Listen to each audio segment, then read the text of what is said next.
Halo semuanya, balik lagi sama saya Ilham dari tim Saya Kaya. Bagaimana kabarnya semua? Semoga sehat-sehat selalu. Apalagi sekarang hari apa? Hari Jumat. Balik lagi di Fun Friday.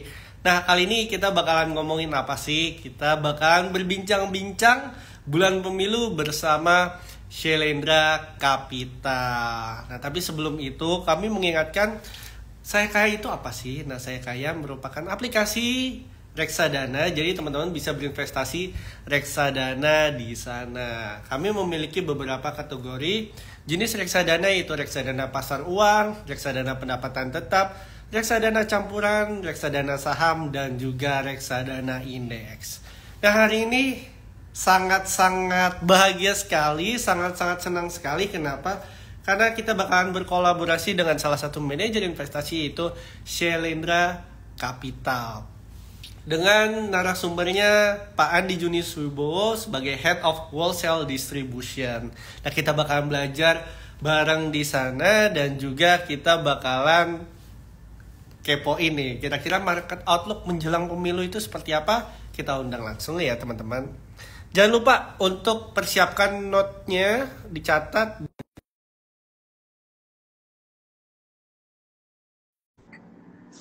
Kita tunggu. Oke, teman-teman absen dulu nih, lagi pada ngapain? Sebentar ya. Saya sudah invite. Halo, selamat sore Pak Andi. Halo, sore. Oke, gimana Sore, kabarnya Pak? Mas Ilham. Kedengeran ya suaranya ya, jelas ya? Aman, aman.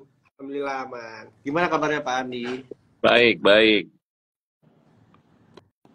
Wah, lagi seru banget nih Pak. Kali ini, topik kali ini sangat, sangat, apa ya, bakalan banyak yang dibahas nih Pak Andi.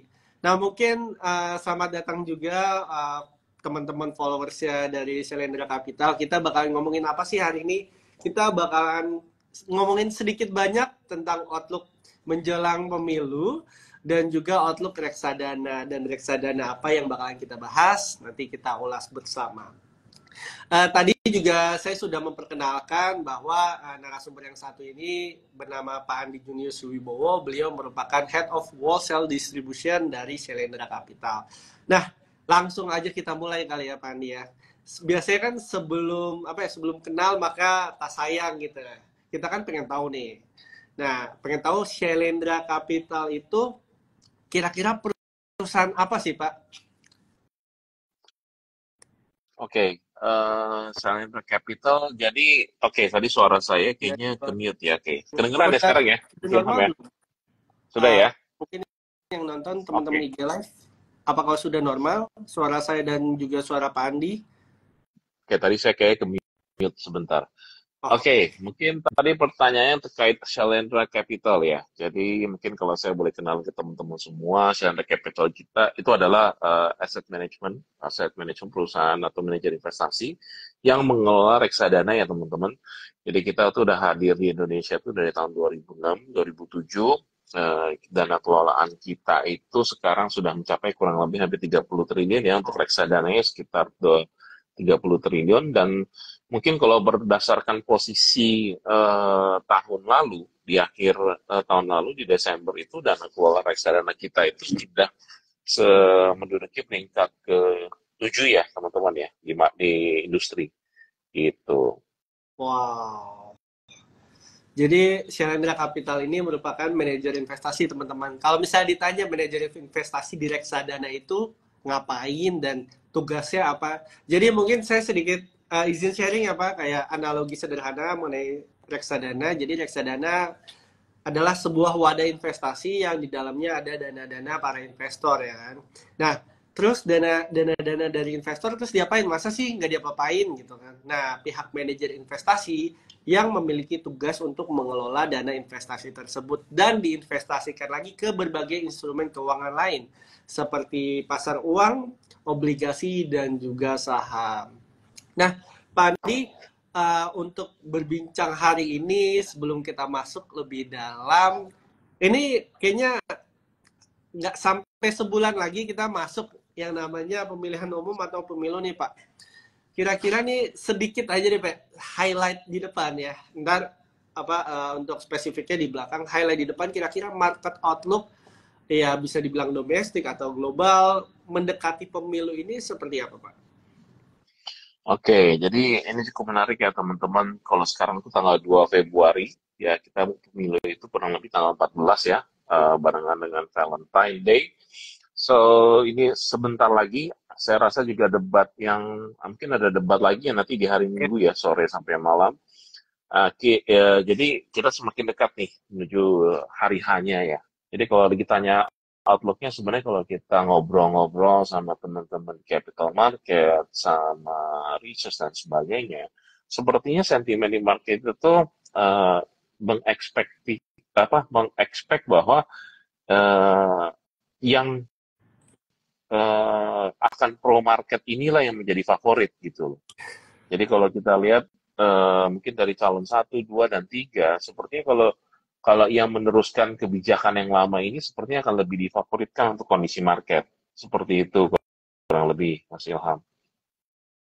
Jadi memang kondisinya adalah sedang menunggu-nunggu juga ya Pak. Kira-kira siapa, Menunggu-nunggu juga.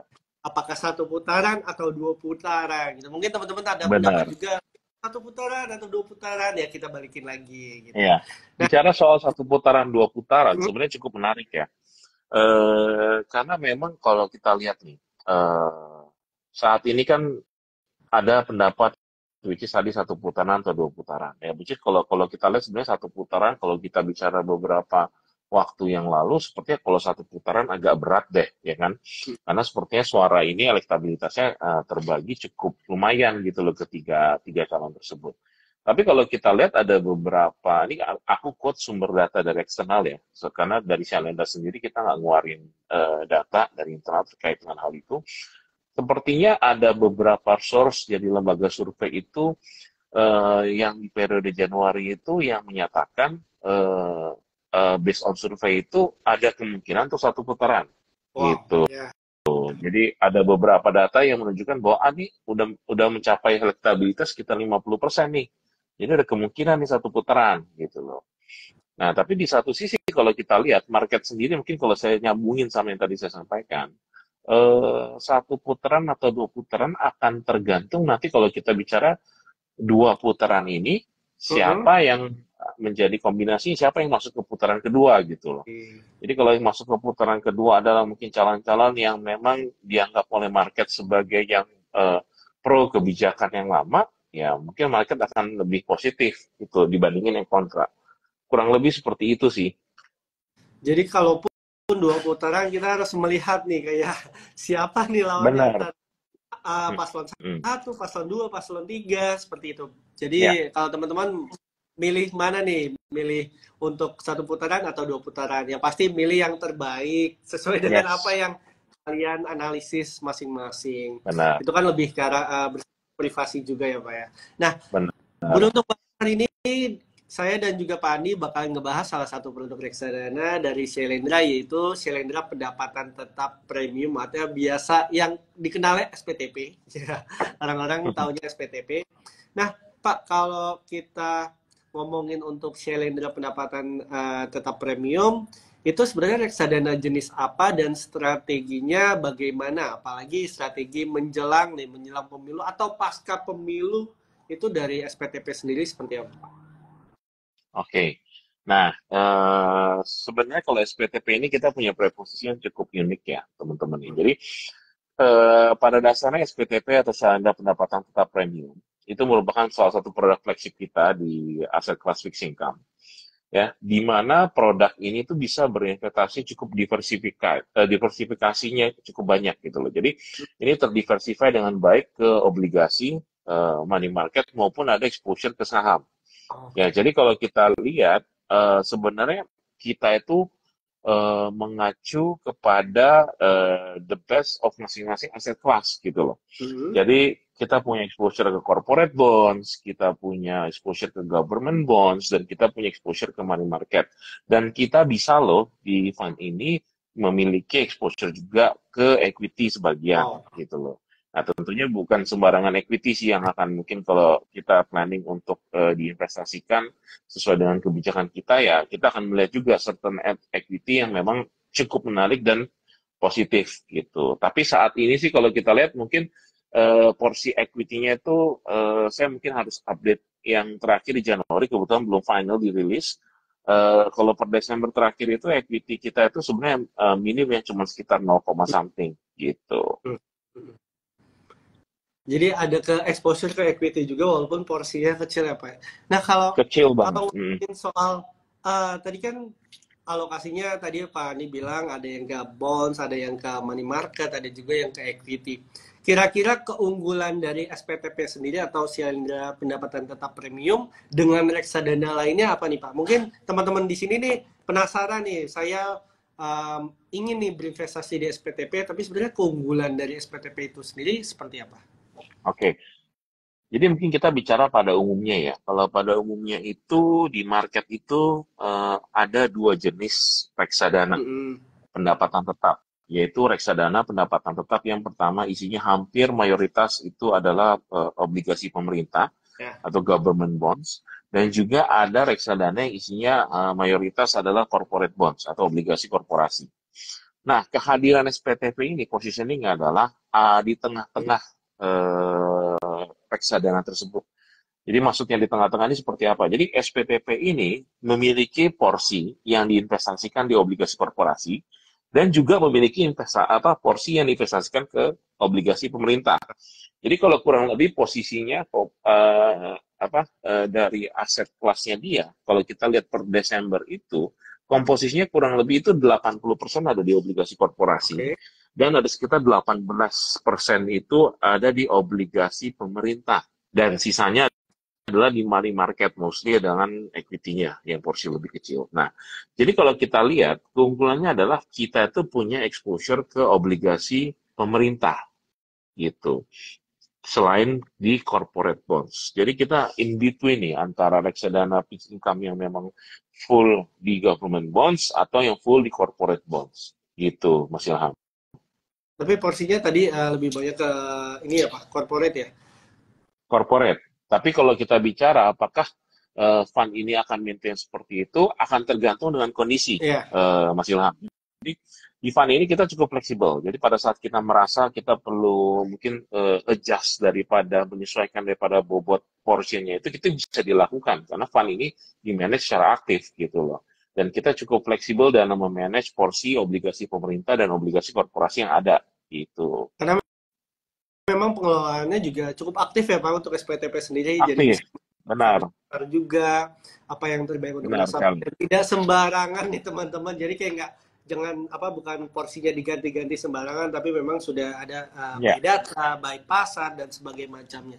Itu adalah keunggulan dari SPTP sendiri. Nah, mungkin sebagian dari teman-teman memiliki keresahan atau pertanyaan mengenai SPTP atau produk-produk Shalendra yang lain bisa langsung tanyakan di kolom komentar.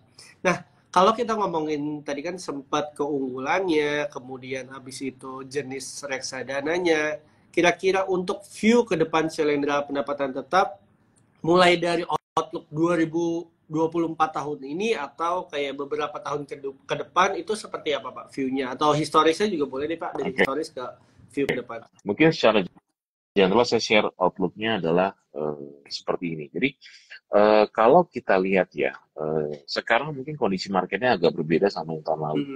Oke, tahun lalu itu masih ada ketidakpastian, apalagi di semester kedua terkait dengan suku bunga di Amerika, ya kan?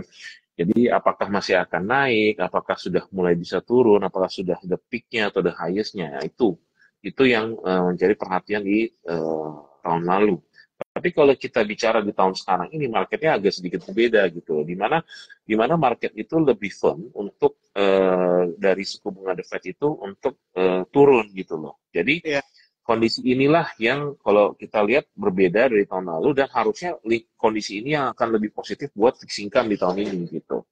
Jadi kalau kita lihat sebenarnya dengan investasi di fixed income ini sangat recommended ya di tahun ini, terutama di awal tahun. Kalau kita lihat yield yang dijanjikan itu atau yield yang potensial yang ada itu kalau kita invest sekarang itu cukup menarik gitu loh ya. Jadi kalau kita lihat ya kita tahu akan menghadapi pemilu nih soon nih. Mm-mm. Tapi kalau kita lihat sebenarnya dari instrumen obligasi itu menurut saya lebih less impacted dibandingkan kalau kita bicara saham. Nah, cuma mungkin saya balikin lagi karena kita konteksnya di sini adalah reksadana pendapatan tetap. Kalau kita bicara reksadana pendapatan tetap, maka instrumen-instrumen efek di dalamnya akan lebih sensitif terhadap suku bunga, inflasi dan sebagainya gitu. Jadi menurut kami ini adalah waktu yang cukup tepat kalau kita berinvestasi di SPDP. Kenapa? Walaupun kita tahu di akhir tahun itu memang The Fed menyatakan bahwa ini suku bunga sudah tinggi dan akan segera diturunkan di tahun 2024. Tapi beberapa waktu terakhir ini kan kita lihat ya, ternyata hasil data-data dari Amerika ini juga masih ada beberapa yang belum stabil, masih bercampur aduk, masih mix. Jadi ya hal ini membuat bahwa Amerika ini akan sedikit menunda untuk penurunan suku bunga. Ya, which is ini disampaikan ketika meeting The Fed di tanggal 31 Januari kemarin. Nah, jadi kalau kita lihat, eh, tahun ini temanya masih ada penurunan suku bunga. Tapi mungkin yang sedikit tertunda dari proyeksi awal yang pernah disampaikan di akhir tahun. Nah, untuk menghadapi hal itu, kita dengan produk SPTP ini, kita itu cukup menarik nih preposisinya. Kenapa? Karena SPTP sendiri saat ini akan lebih banyak di corporate bonds, di mana corporate bonds ini memiliki biasanya tingkat kestabilan yang lebih stabil dibandingkan government bonds. Dan juga corporate bonds ini biasanya memiliki kupon-kupon yang biasanya lebih tinggi dibanding government bonds. Nah, jadi kalau kita lihat sambil kita nunggu hasil pemilu dan sebagainya, untuk kita taruh penempatan di SPTP ini akan menjadi hal yang cukup menarik. Nah, di satu sisi, kita juga memiliki obligasi pemerintah, yang dimana apabila marketnya sudah mulai untuk menurunkan suku bunga trennya, maka ini juga akan berimpact positif gitu dan akan menambahkan yield ataupun potensial return yang didapatkan dari reksadana tersebut. Dan juga dengan adanya government bonds, kita tahu kan government bonds itu likuiditasnya cukup Ya. tinggi ya. Jadi kita bisa katakan fund ini cukup liquid dengan memiliki government bonds dan efek pasar uang gitu. Saya rasa ini adalah kombinasi yang sangat menarik untuk kita hadapin tahun ini. Uh, di luar nanti kita lihat perkembangan pemilu dan equity-nya seperti apa gitu. Setuju banget sih Pak Andi, apalagi rating Indonesia udah naik dari triple B jadi triple B plus, itu merupakan salah satu katalis yang cukup positif untuk obligasi pemerintah maupun korporasi.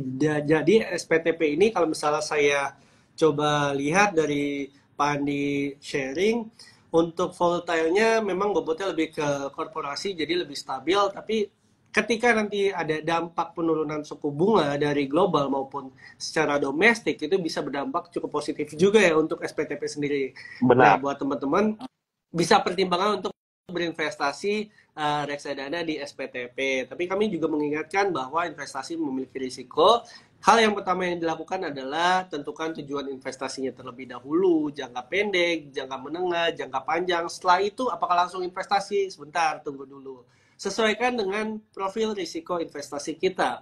Apakah teman-teman memiliki profil risiko konservatif, moderate, ataupun agresif? Nah, setelah itu baru memilih reksadana yang sesuai dengan tujuan investasi. Kalau misalnya penasaran nih, saya ingin membeli reksadana SPTP, kemudian saya ingin tahu nih kinerjanya seperti apa. Tadi kan sudah dibicarakan oleh Pak Andi, tapi masih penasaran bentuknya seperti apa. Nah, teman-teman bisa melihat kinerjanya dalam rangkuman yang bernama Fund Fact Sheet. Kalau misalnya di saham kan mungkin lebih ke arah laporan keuangan, kalau di reksadana istilahnya adalah Fund Fact Sheet. Jadi rangkuman dari kinerja reksadana tersebut. Nah, kalau ada yang nanya lagi, Kak, cari Fund Fact Sheet itu di mana? Sini, sekarang buka aplikasi Saya Kaya, kemudian klik produknya, cari produk SPTP, klik produknya, terus kemudian tap ke informasi, terus scroll aja ke bawah, nanti ada prospektus dan juga fund fact sheet. Teman-teman bisa lihat fund fact sheet atau kinerja, rangkuman kinerja dari SPTP itu sendiri. Dan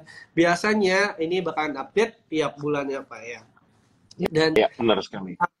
oke, kalau misalnya nih Pak, buat teman-teman nih yang ingin membeli reksadana nih SPTP, sebenarnya untuk dana minimumnya itu berapa sih Pak? Takutnya kan ada yang mengira bahwa, oh saya ingin investasi, apakah saya harus mengeluarkan 10 juta atau 50 juta? Oke. Nah, kalau dari kita sih sebenarnya akan mengikuti minimum investasi yang ada di Saya Kaya. Cuma dari produknya sendiri, dari saya menetapkan bahwa minimum investasi awal itu Rp50.000. Oh, Nah, cuma mungkin mesti dicek kembali ke aplikasinya Saya Kaya, tapi saya rasa Saya Kaya juga mengikuti minimumnya dari kita ya, Mas ya, Ilham ya. ya. Jadi memang kurang lebih sekitar 50 sampai 100 ribu. Tapi kalau dibandingin ya Pak, apalagi hari Jumat nih Pak, aduh, pulang kerja biasanya nongkrong-nongkrong dulu itu udah lebih dari 100 ribu, 200 ribu biasanya. Dan Benar, teman benar. bener banget, apalagi kayak bisa ada yang habis baru gajian ya kan, baru tanggal 2. Waduh, kadang kita barbar ya kan untuk nongkrong. Tapi kami ingin mengingatkan sekali lagi teman-teman, kalau udah dapat income, jangan lupa disisihkan untuk investasi. Nah, salah satu produk pertimbangannya yaitu reksadana Shalendra pendapatan tetap premium.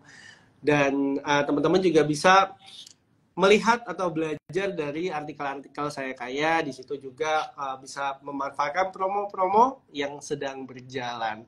Nah, Pak Andi mau tanya lagi, ini pertanyaan cukup apa ya, dari keresahan pribadi dan juga mungkin sebagian dari teman-teman nih yang menonton IG Live bertanya, cocoknya Shalendra pendapatan tetap premium ini diinvestasikan untuk tipe investor seperti apa dan untuk tujuan jangka pendek, menengah, atau jangka panjang?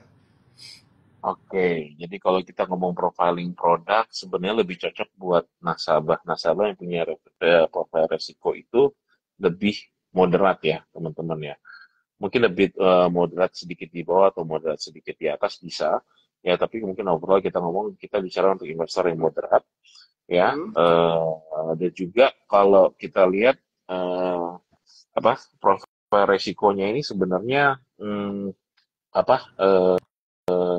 cocok nih kalau kita lihat buat nasabah-nasabah mungkin yang baru mau mulai main, tapi dengan catatan atau mulai investasi dengan catatan dia harus jangka waktu yang lebih medium ke long ya, Oke.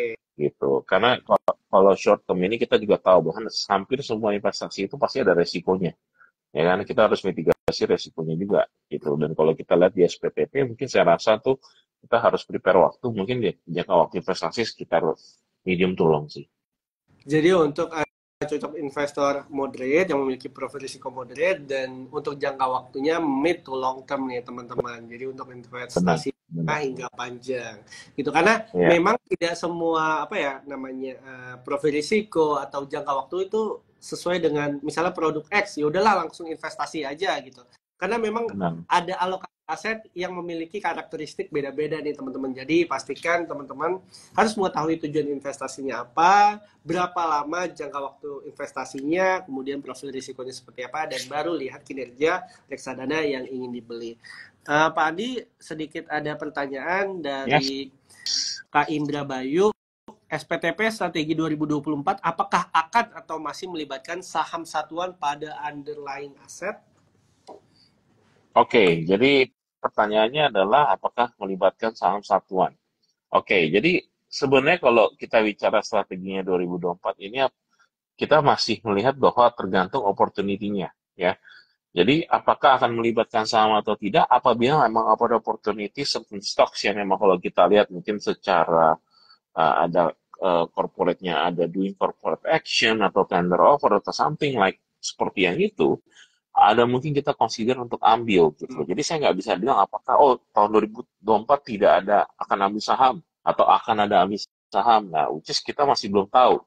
Karena kan kita juga lihat juga itu perkembangan marketnya seperti apa gitu loh untuk saham-saham tersebut gitu. Bisa aja tidak invest sama sekali di saham lagi.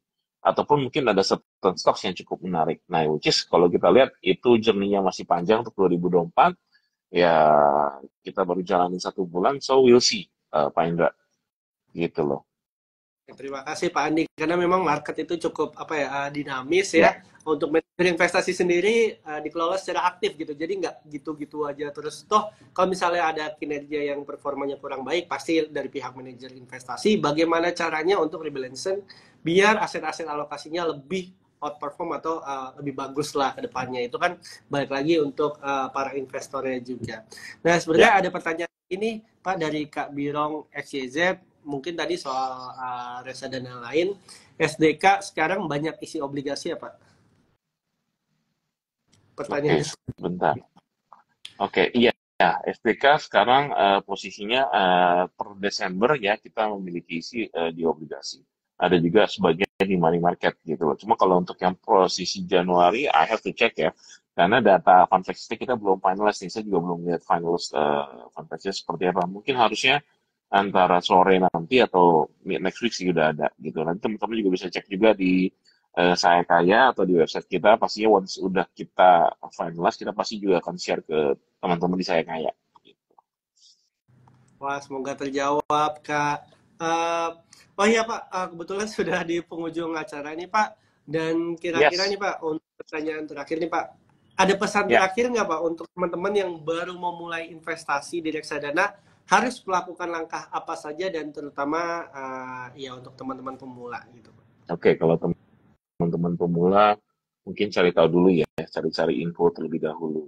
Tapi yang paling penting seperti yang tadi Mas Ilham bilang, kenalin dulu profil resikonya teman-teman seperti apa. Punya tujuan investasi buat apa? Contohnya, saya tujuannya ini kan saya duit ada nganggur, mau pakai 3 bulan lagi buat bayar apa gitu misalkan. Hmm. Ya itu mungkin kurang tepat gitu kan ya untuk diinvestasikan gitu. Nah maka itu mungkin lebih baik dicari tahu dulu tujuannya apa, dana ini untuk jangka waktunya berapa lama, resiko profilnya seperti apa. Nah setelah kita ketahui, kita cari gali-gali info terkait dengan produk-produk apa aja yang cocok sama profilnya kita sebagai nasabah. Nah, itu sih yang penting sih kalau menurut aku. Dan juga mungkin jangan terlalu FOMO, jangan terlalu ngikut-ngikut, dengar-dengar kiri kanan terkait ada investasi menarik banget nih, bisa menghasilkan return sekian sekian sekian. Nah, eh, teman-teman perlu tahu ya, namanya investasi yaitu high risk high return. Dalam arti kalau bisa memberikan return yang tinggi, pasti memiliki resiko yang cukup tinggi juga. Jadi hal